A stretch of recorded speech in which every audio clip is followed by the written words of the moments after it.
तो केमिति अच्छे पिलामाने आशा करते तुम निहाती भलरे थिबो। तुम समस्त को मो चैनल को स्वागत। जानिच तो मु तुमको तृतीय श्रेणी वृत्ति परीक्षा गाइड रे जो प्रीवियस ईयर जहाँ सब क्वेश्चन आसी ताको भी आलोचना करी एवं तुमको सही मेथड रे भी से जो क्वेश्चन आसूची से मेथड अलग कि क्वेश्चन हम ताको भी बुझेबी तुम डाउट पूरा क्लीयर करदेवी है। प्रथम आम चलो तृतीय श्रेणी आज करवा साहित्य करवा साहित्य 25 क्वेश्चन आसूँ 25 क्वेश्चन 25 तुम आगे क्वेश्चन पढ़ी उत्तर देव कहीं ये विषय तुम आगु पढ़ी आसीच उत्तर देवाई चेष्टा कर मुदेवी है। देखा तुम कौटा ठीक हो कौटा भूल हो तुम निजे भी जापर ना। चलो 1 नंबर क्वेश्चन कौन कहला कहला सागरे शून्यस्थान लहरी मान नाची नाची ता चरण धुए।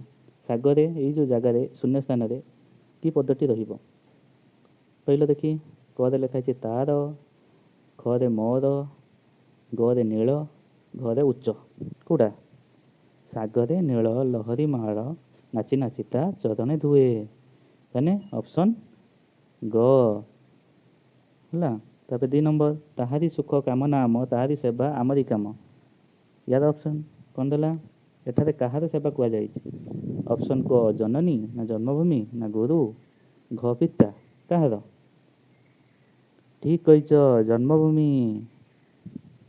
3 नंबर मांकड़ माने जन को धरी पारे ना कहीं कहीं कौन पोखर जन नथिला ना कुदा मार जन भयर लुचिगला ना गोटे मांकड़ डेईबार जन खसीगला ना जन अन्य बाटर चलीगला कौटा ठीक पोखर जन नथिला।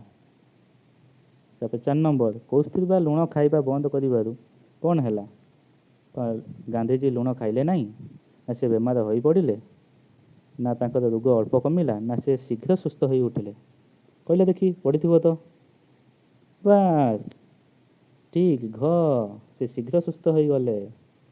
5 नंबर कौन कहला कहला केबे गांधीजी जन्मदिन पालन करा जाए केबे रे गांधी जयंती केबे पड़े हाँ अक्टोबर 2। 6 नंबर ओडिशा केउठारे भेला भेला हो जहाज लगुच ओडिशा कौ जगह कहल जहाज लगे जहाज कौटी लगे जो बंदर थाए आम ओडिशा कौटा बंदर कहल कौन भद्रक पारादीप आउ भुवनेश्वर आ कौन बालेश्वर हाँ पारादीप। 7 नंबर कौन दे क्वेश्चन देला कहला छकी रहिला अर्थ तले दिखाई व्याख्या क्योंटा ठीक माने छकी रहिलाटा कौ अर्थटा को बुझाए यार माने कहला भल भाव जगिबा ना अभ्यास न बदलैबा ना उचित शिक्षा देबा ना छकी चिन्ह पकेबा कौटा कहल ठीक भल भाव जगिबा बुझिल। आइला 8 नंबर केउ जंत्र पठाणी सामंत द्वारा उद्भावित हो नथिला माने कौ जंत्रटा पठाणी सामंत उद्भावित करि नथिले कौटा कहल शंकु शंकु करथिले ना हाँ करथिले आउ उलंबी चक्र भी करथिले आउ खगुल भी करथिले किंतु जल घड़ी करि नथिले बुझिल कौन यानी जल घड़ी है उत्तर। 9 नंबर उठरे उठ उत्कल संतान उठिबु तू आउ केते दिन पूर्व गौरव पूर्व महिमा पड़ुना कि तोर मने यह कहार लेखा यहाँ को किए लिखिले कहल उत्कलमणि ना मधुबाबू ना वीर किशोर ना राधानाथ राय किए कौन मधुबाबू अरे मधुबाबू रे पिला माने ठीक मते सबु ऋतु सबु मास भल लगे एक कथा किए कहीला किए कहीले एटा बही अच्छी ना मिता कहीला कि ना मिटू ना माधवी ना जेजे हाँ जेजे कहीथिले ठीक कहीच। तापर विद्यासागर पिलाटी को पैसा देले पैसा टिया बदल टंका टिया देइथिले कहीं कौन सी दानी पणिया देखा ना मागिबा अभ्यास बढ़ाई ना पिलाटी को रोजगारक्षम करने को ना रुगिणा पिला को दया करी कौटा पिलाटी को रोजगारक्षम करने को।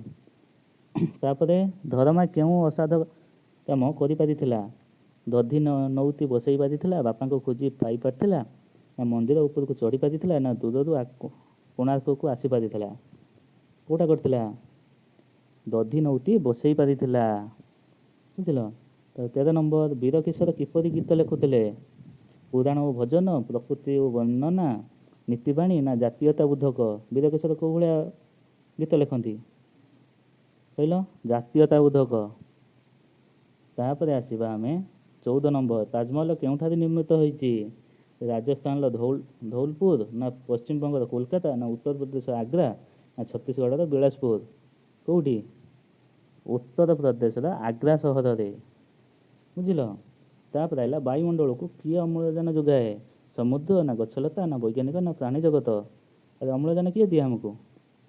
ଠିକ୍, ଗଛଲତା।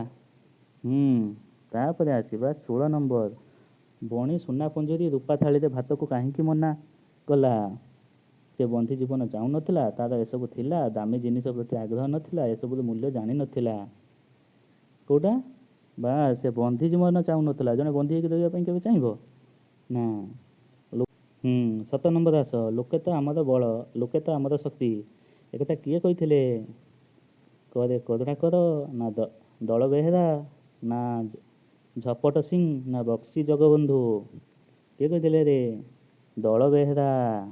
ରାଇଟ୍, ମନେ ରଖିଛ ଆଉ ମାନେ ସବୁ ଭୁଲିଯିବନି। ତାହେଲେ ଆସ 18 ନମ୍ବର କେଉଁ ଶବ୍ଦ ଯୋଡ଼ା ଅଲଗା ବାଛି ଦିଅ?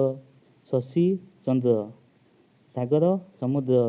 ମାନେ ଏହାର ସାଗରର ଅନ୍ୟ ନାମ କ'ଣ? ସମୁଦ୍ର ବି। ଶଶୀର ଅନ୍ୟ ନାମ କ'ଣ? ଚନ୍ଦ୍ର। ବିହଙ୍ଗର ଅନ୍ୟ ନାମ କ'ଣ? ପକ୍ଷୀ। ବିମଳାର ଅନ୍ୟ ନାମ କ'ଣ? ଜ୍ୟୋତ୍ସ୍ନା। ନା। ବୁଝିଲ। ତାହେଲେ ଏଇଟା ଭୁଲ, ଏ ତିନିଟା ଯାକ ଠିକ୍। ବୁଝିଲ, ଏ ତିନିଟା ଠିକ୍। ତାହେଲେ କେଉଁ ଶବ୍ଦ ଯୋଡ଼ା ଅନ୍ୟ ଯୋଡ଼ା ଗୁଡ଼ିକ ଠାରୁ ଅଲଗା ବାଛି ଦିଅ? ଏଟାରୁ ବି ସେଇଭଳିଆ ବାଛି ଦିଅ କେଉଁଟା ଅଲଗା। ଜଲ୍ଦି କୁହ। ଜୀବ ନିର୍ଜୀବ। ଜୀବର ବିପରୀତ ଶବ୍ଦ କ'ଣ? ନିର୍ଜୀବ। ଦୋଷୀ ନିର୍ଦ୍ଦୋଷୀ, ଏଟା ବି ଠିକ୍ ଅଛି। ବାସନ ନିର୍ବାସନ, ଆଶ୍ରୟ ନିରାଶ୍ରୟ। କେଉଁଟା? ଠିକ୍, ଅପସନ୍ ଗ, ବାସନ ନିର୍ବାସନ। ଏଇଟା।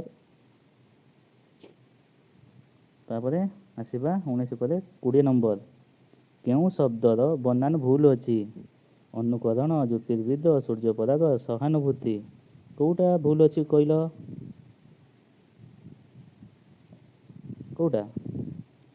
ଠିକ୍ କହିଛ, ଅନୁସରଣ। ଅନୁସରଣଟା ଭୁଲ ଅଛି। ଜ୍ୟୋତିର୍ବିଦ ଠିକ୍ ଅଛି, ସୂର୍ଯ୍ୟପରାଗ ବି ଠିକ୍ ଅଛି, ସହାନୁଭୂତି ବି ଠିକ୍ ଅଛି।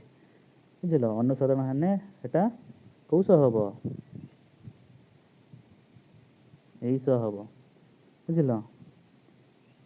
ତାପରେ ଆସିବା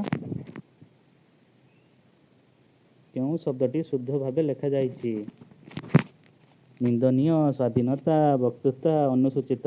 କେଉଁଟା ଶୁଦ୍ଧରେ ଲେଖା ହେଇଛି? କେଉଁଟା କହିଲ? ଠିକ୍, ଅନୁସୂଚିତ। ଇଏ ସବୁ ଭୁଲ।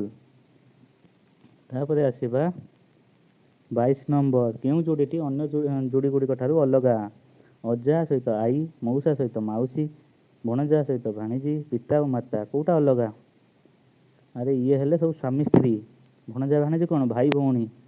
ତାହେଲେ ଏଇଟା ହିଁ ଅଲଗା ହେବ। 22 ନମ୍ବର ଗ। ତାପରେ ଆସିବା 23 କେଉଁ ଯୁଗ୍ମ ଶବ୍ଦଟି ଅନ୍ୟ ଗୁଡ଼ିକ ଠାରୁ ଅଲଗା? ଗହନ ବନ, ଗଗନ ପବନ, ନୀଳ ଲହରୀ, ଶ୍ୟାମଳ ତରୁ। କେଉଁଟା ଅଲଗାରେ? ଗଗନ ପବନ। ବୁଝିଲ, ଏଇଟା ହିଁ ଅଲଗା। କାହିଁକିନା ଆମର ଯେଉଁ ପଢ଼ିଯାଇଛନ୍ତି ନୀଳ ଲହରୀ ଅଛି ବହିରେ, ଶ୍ୟାମଳ ତରୁ ଅଛି, ଗହନ ବନ ଅଛି, କିନ୍ତୁ କେଉଁଠି ଗଗନ ପବନ ଲେଖା ହେଇଛି ନା? ନାଇଁ ନା। ତାପରେ 24 ନମ୍ବର ଅସହ ଡେଶ ଗ ଶବ୍ଦଟି ଶୂନ୍ୟ ସ୍ଥାନ ପୂରଣ କରି ଶୁଦ୍ଧ ଶବ୍ଦଟି ଗଠନ କର। ଏଠି କ'ଣ ହେବ? ଅସହଯୋଗ। ଅସହଯୋଗ କେଉଁ ଯୋ ହେବ? କେଉଁ ଯୋ ହେବ କହିଲ ରେ? ଏଇ କଟା ହେବ, ଅନ୍ତସ୍ଥ ଜର, ଏକାର ଆକାର। ତାପରେ କେଉଁ ଶବ୍ଦଟିର ଅର୍ଥ ନାହିଁ?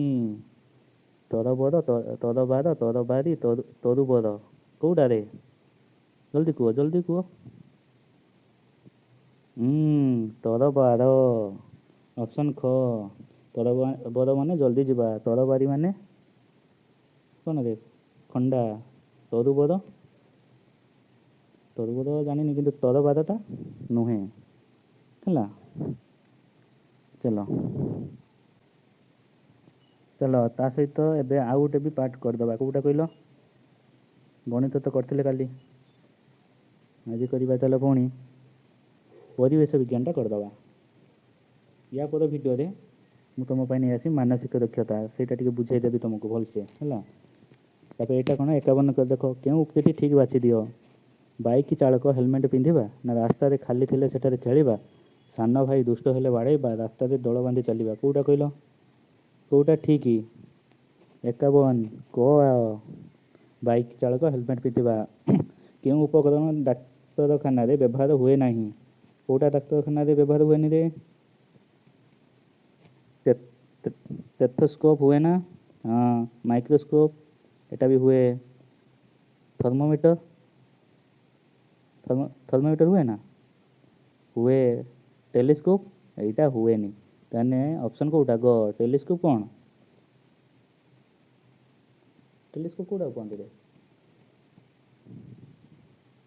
दूरवीक्षण यंत्र बुझल तापर आसवा 53 क्यों काम डाक घरे हुए ना चिठी पकेबा गृह ऋण आनिबा मनी ऑर्डर पठेबा टंका संचय करवा कौटा हुए रे गृह ऋण आनिबा डाकघर ऋण दिए नहीं तापर आसला केउटा पुलिस काम नुहे चोरी जिनस ठाब करवा शांति श्रृंखला रक्षा करवा दोषी को अदालत नेबा बुड़ी जाउथुवा लोक उद्धार करवा कौटा बुड़ी जाउथुवा लोक को उद्धार करवा पुलिस काम नुहे एटा कार दमकल बाहिनी तापर आसला बैंक मुख्य को कौन कह जाए बैंक मुख्य को कौन कह जाए रे ठीक मैनेजर ऑप्शन क तापर क्यों काम ग्रामांचल ग्राम पंचायत नुहे कौटा कहल विद्यालय मरामती जनगणना रास्ता तैयारी ना पानीय जल जोगान कौटा रे ख जनगणना पंचायत नुहे एटा है 57 महानगर निगम रे क्यों सरकारी अधिकारी काम करती कौटा कौ ऑप्शनटा संपादक ना वीडियो ना कार्यनिर्वाही अधिकारी ना कमिशनर किए कहल कमिशनर बुझल तापर आसिले 58 नंबर विज्ञापित अंचल परिषद मुख्य किए क सरपंच ख पौरपालिका 3 सभापति 4 मेयर किए कहल ठीक कहल सभापति तापर आसवा आम 59 फौजदारी अदालत क्यों विषय विचार हुए ना कौ विषय कहल माड़पिटी ना गंडगोल ना चोरी डकैत ना जमी बद कौटा कहल जमी बद तापर आसला जपरी जिला प्रशासन मुख्य जिलापाल से सब डिविजन मुख्य किए अतिरिक्त जिलापाल ना सरकारी जिलापाल ना उपजिलापाल ना तहसिलदार किए कहल ठीक कह उपजिलापाल बुझल ऑप्शन ग 61 आसिया बरसा खरा शीत काकर सही थर को थर सरजी दिए फसल ढेउ यही क्षेत्र में मर यही वृत्ति करुवा लोक कौन कह जाए कृषक ना पशुपालन ना कारीगर ना कमार कहल कृषक किए जाए खरा वर्षा काकर सही था किए अरे कृषक जन जा बिल कम करे ना से फसल क्षेत्र फसल सरजी दिए बुझल तापर आसवा आम 62 नंबर ओडिशा रे केतोटी जिला अच्छी कहल केतोटी जिला अच्छे ठीक कह 62 नंबर घ 30 तापर आसिया 63 नंबर गंजाम जिला को केतोटी सब डिविजन भाग करा जायछि गंजाम जिला को केतोटी सब डिविजन 3टी ऑप्शन ख तापर आसवा केउटा आदिम मनीषर प्रथम उद्भावन आदिम मनीष मैंने कौन जानते ना जो बन जंगल फास्ट रोते से कौन उद्भावन फास्ट करते चक तैयारी ना डिआसिल ना पथर अस्त ना मूर्ति गठन कौटा करते फास्ट चक तैयारी करते कहीं सी गोटे काठ कि कौन गोटे बुईक आने से केमी आने गोटे चक तैयारी करके आगे निजे गोटे गड़े गड़े खेलिले तापर से चक को लेकिन पुणी गोटे गाड़ी पुणिया बनईकि सब जिन टाणिले बुझल ठेला गाड़ी जो कहते तापर क्यों लक्षणटी प्रतिक्रिया प्रकाश कर उदाहरण हेब लाजकोड़ी लता को छुईले झाउली जीव मंजीर गजा बाहर प्राणी श्वासक्रिया कर शिशुटे बड़ हो युवक हेब यहाँ कौटा हुए प्रतिक्रिया कौटा कै संगे संगे लाजकोड़ी लता को संगे संगे छुईब देखो से झाउली जीव बुझल तापर आसवा आम 66 नंबर क्यों लक्षण प्राणी ठारे देखा न जाए केवल उद्भिद ठारे देखा जाए ବଂଶବୃଦ୍ଧି କରିବା, ଶ୍ୱାସକ୍ରିୟା କରିବା, ଛୋଟରୁ ବଡ଼ ହେବା, ନା ପ୍ରାକୃତିକ ପଦାର୍ଥକୁ ଖାଦ୍ୟ ପ୍ରସ୍ତୁତ କରିବା? କେଉଁଟା? ପ୍ରାକୃତିକ ପଦାର୍ଥକୁ ଖାଦ୍ୟ ପ୍ରସ୍ତୁତ କରିବା ଏଇଟା ଉଦ୍ଭିଦ ଠାରେ ଦେଖାଯାଏ। ବୁଝିଲ? ବଂଶବୃଦ୍ଧି କରିବା, ଶ୍ୱାସକ୍ରିୟା କରିବା, ଛୋଟରୁ ବଡ଼ ହେବା, ଏସବୁ କ'ଣ ସମସ୍ତେ ଦୁଇ ଜଣ କରନ୍ତି। ମଣିଷ ବି କରେ, ଉଦ୍ଭିଦ ବି କରେ, କିନ୍ତୁ ପ୍ରାକୃତିକ ପଦାର୍ଥକୁ ଖାଦ୍ୟ ପ୍ରସ୍ତୁତଟା କେବଳ ଉଦ୍ଭିଦ କରେ। ଦିଆଯାଇଥିବା ଉଦ୍ଭିଦ ମଧ୍ୟରୁ କାହାର ଗୁଚ୍ଛ ମୂଳ ଥାଏ? କାହାର ମୂଳଟା ଗୁଚ୍ଛ ପୁଣିଆ? ଲଙ୍କା ଗଛରେ, ନା ମକା ଗଛ, ନା ବାଇଗଣ ଗଛ, ନା ଭେଣ୍ଡି ଗଛ? କେଉଁ ଗଛଟା? କେଉଁ ଗଛର ମୂଳଟା ଦେଖିବ ପୁରା ଖାଲି ଚେର ହେଇଥିବ? କେଉଁ ଗଛଟା କହିଲ? ମକା ଗଛରେ ଦେଖିବ। ବୁଝିଲ? ମକା ଗଛ, ଧାନ ଗଛ, ଏସବୁ ଗଛର ମୂଳଟା ଗୁଚ୍ଛ। ବୁଝିଲ? କେଉଁ ଉଦ୍ଭିଦଟି କାଣ୍ଡ ଦୁର୍ବଳ? କେଉଁ ଉଦ୍ଭିଦର? ନଡ଼ିଆ ଗଛ, ନା ଟଗର ଗଛ, ନା କାକୁଡ଼ି ଲତା, ନା ମନ୍ଦାର ଗଛ? ଏମାନେ ତ ଧରୁ ସେ ଭାଙ୍ଗିଯିବ। କେଉଁଟା କହିଲ? କେଉଁଟାରେ? କାକୁଡ଼ି। ବୁଝିଲ? ତା କାଣ୍ଡଟା ବହୁତ ଦୁର୍ବଳ। ହେଲା, ସେଇଟା ଲତାଟା ନା, ସେଇଟା ଲତାଟା। ତାପରେ ଆସିବା 69। ଖାଦ୍ୟ ଖାଇବା ଦୃଷ୍ଟିରୁ କେଉଁ ପ୍ରାଣୀ ଅଲଗା? କେଉଁ ପ୍ରାଣୀ? ଗାଈ, ଛେଳି, କୁକୁର, ନା ଠେକୁଆ? କେଉଁଟା? କୁକୁର। କୁକୁର କେମିତି ଖାଏ? ଜୀବରେ ଚାଟି ଖାଏ। ଛେଳି ଡାଇରେକ୍ଟ ପାଟିରେ ଖାଇ ଦିଏ। ତାପରେ ନାଇଁ, ଖାଦ୍ୟ ଖାଇବା ଦୃଷ୍ଟିରୁ ମାନେ ଏମାନେ ହେଲେ ତୃଣଭୋଜୀ। ଗାଈ ହେଲା ଘାସ ଖାଏ, ଛେଳି ବି ଘାସ ଖାଏ, ଠେକୁଆ ବି ଘାସ ଖାଏ। କୁକୁର କ'ଣ? ଆଇଁଷ ଖାଏ। ବୁଝିଲ? କିନ୍ତୁ ଏମାନେ କେହି ଆଇଁଷ ଖାଆନ୍ତିନି। ହେଲା, ତାପରେ ଆସିବା 70। ଦୁଇ ଫୁସ୍ଫୁସ୍ ମଧ୍ୟରେ କେଉଁ ଆଭ୍ୟନ୍ତରୀଣ ଅଙ୍ଗ ଥାଏ? ଫୁସ୍ଫୁସ୍ ମଧ୍ୟରେ କେଉଁଟା ଥାଏ କହିଲ? ହୃତ୍ପିଣ୍ଡ ଥାଏ। ବୁଝିଲ? ଦୁଇଟା ଫୁସ୍ଫୁସ୍ ମଝି ଭାଗରେ ହୃତ୍ପିଣ୍ଡଟା ଥାଏ, ଯେଉଁଟା ଦଗ୍ଧକ ହୁଏ ସବୁ। 71। ଯେଉଁ ନାଡ଼ି ଦେଇ ଶରୀରର ବିଭିନ୍ନ ସ୍ଥାନରୁ ରକ୍ତ ହୃତ୍ପିଣ୍ଡକୁ ଆସେ ତାହା କ'ଣ କୁହାଯାଏ? ବିଭିନ୍ନ ସ୍ଥାନରୁ ହୃତ୍ପିଣ୍ଡକୁ ଯେଉଁ ନାଡ଼ି ଦେଇକି ଆସେ ସେଇଟା କ'ଣ କୁହାଯାଏ? ଧମନୀ, ନା ଶିରା, ନା ରକ୍ତକୋଷିକା, ନା ସ୍ପନ୍ଦନ ନଳୀ? କେଉଁଟା? ଶିରା କୁହାଯାଏ। ଶିରା, ଆମ ଦେହ ସାରା ଶିରା ଅଛି, ସେଣୁ ସବୁ ରକ୍ତ ହୃତ୍ପିଣ୍ଡକୁ ଯାଉଛି। ହେଲା, ପୁଣି ସେଠୁ ପୁଣି ଶୁଦ୍ଧ ହେଉଛି, ପୁଣି ଆସୁଛି ଆମ ଦେହକୁ। ହେଲା, ଫାଷ୍ଟ ସେଠୁ ଧମନୀ ହେଇକି ପୁଣି ଶିରାକୁ ଆସିବ, ଶିରାରୁ ପୁଣି ଆମ ଦେହ। ତାପରେ ଆସିଲା କେଉଁ କାମ ଦ୍ୱାରା ପୋଖରୀ ଜଳ ଦୂଷିତ ହୁଏ ନାହିଁ? ଲୁଗାପଟା ସଫା କରିବା, ନା ଗୋରୁ ଗାଈଙ୍କୁ ଗାଧେଇଲେ, ନା ପୋଖରୀ ହେଡ଼ରେ ଘାସ ଲଗାଇଲେ, ନା ନଳିତା ଓ ବାଉଁଶ ବୁଡ଼ାଇ ରଖିଲେ? କେଉଁଟା କଲେ ପୋଖରୀ ପାଣି ଦୂଷିତ ହେବନି? ଲୁଗାପଟା ସଫା କଲେ ପାଣି ଦୂଷିତ ହେବ, ଗାଈ ଗୋରୁ ଗାଧେଇଲେ ବି ଦୂଷିତ ହେବ, ନଳିତା ଓ ବାଉଁଶ ବୁଡ଼ାଇଲେ ବି ଦୂଷିତ ହେବ। ପୋଖରୀ ହେଡ଼ରେ ଯଦି ଗଛ ଲଗାଇଲେ, ଘାସ ଲଗାଇଲେ, ସେଇଟା କିଛି ଦୂଷିତ କରେନି। ହେଲା, ତାପରେ ଆସିବା 73। କେଉଁ ଅଭ୍ୟାସ ଆମ ସ୍ୱାସ୍ଥ୍ୟ ପାଇଁ ଭଲ ନୁହେଁ? ସକାଳୁ ଥଣ୍ଡା ପାଣିରେ ଆଖି ଧୋଇବା, କାଠିରେ ନିୟମିତ କାନ ସଫା କରିବା, ଖାଦ୍ୟ ଖାଇବା ପରେ ଦାନ୍ତ ଘଷିବା, ନା ବାହାରୁ ଆସିଲେ ହାତ ଗୋଡ଼ ଧୋଇବା? ସକାଳୁ ଥଣ୍ଡା ପାଣି ଆଖି ଧୋଇବା ଏଇଟା ଆମ ପାଇଁ ଭଲ। ଖାଦ୍ୟ ଖାଇବା ପରେ ଦାନ୍ତ ଘଷିବା, କାହିଁକିନା ଦାନ୍ତରେ କିଛି ଲାଗିଯାଇଥିବ ଯଦି ଦାନ୍ତ ପୁଣି ପୋକ ଲାଗିବ, ସେଥିପାଇଁ ଏଇଟା ବି ଭଲ। ବାହାରୁ ଆସିଲେ ହାତ ଗୋଡ଼ ଧୋଇବା ଏଇଟା ବି ଭଲ। ଭଲ କେଉଁଟା ନୁହେଁ? କାଠିରେ ନିୟମିତ କାନ ସଫା କରିବା। ବୁଝିଲ? ତାପରେ ଆସିବା ପୃଥିବୀର ଆକାର କିପରି? ପୃଥିବୀର ଆକାର ଥାଳି ପରି, ପୃଥିବୀର ଆକାର ବଲ୍ ପରି, ପୃଥିବୀର ଆକାର କଲିମି ଆମ୍ବ ପରି, ନା କମଳା ଲେମ୍ବୁ ପରି ଗୋଲ ଓ ଦୁଇ ପ୍ରାନ୍ତରେ ଚେପ୍ଟା? କେଉଁଟା? ଠିକ୍ କହିଲ, କମଳା ଲେମ୍ବୁ ପରି ଗୋଲ ଆଉ ଦୁଇ ପ୍ରାନ୍ତରେ ଚେପ୍ଟା। ତାପରେ ଆସିଲା 75। ଚନ୍ଦ୍ର ପୃଥିବୀର ଚାରିପାଖରେ ଘୁରେ, ତେଣୁ ଚନ୍ଦ୍ରକୁ କ'ଣ କହିବା ଅଧିକ ଯୁକ୍ତିଯୁକ୍ତ ହେବ? ଉପଗ୍ରହ, ଗ୍ରହ, ନକ୍ଷତ୍ର, ନା ଧୂମକେତୁ? ଚନ୍ଦ୍ର ଏକ କ'ଣରେ? ଉପଗ୍ରହ। ବୁଝିଲ? ଇଏ 50ଟା ସରିଗଲା। ୟା ପରେ ମାନସିକ ଦକ୍ଷତା ନେକ୍ସଟ ଭିଡ଼ିଓରେ ତୁମକୁ ପଢ଼େଇଦେବି। ତା'ର ଟିକେ ଗଣିତ ଅଛି, ସେଥିରେ ବୁଝେଇବା ପାଇଁ ଟିକେ ଟାଇମ୍ ଲାଗିବ। ତେଣୁ ତୁମେମାନେ ମୋ ଭିଡ଼ିଓ ଦେଖୁଥାଅ ଏବଂ ତୁମ ସାଙ୍ଗମାନଙ୍କୁ ସେୟାର କରୁଥାଅ। ତ ପିଲାମାନେ, ମୁଁ ରଖୁଛି। ପୁଣି ଦେଖା ହେବ ନେକ୍ସଟ ଭିଡ଼ିଓରେ। ବାଏ।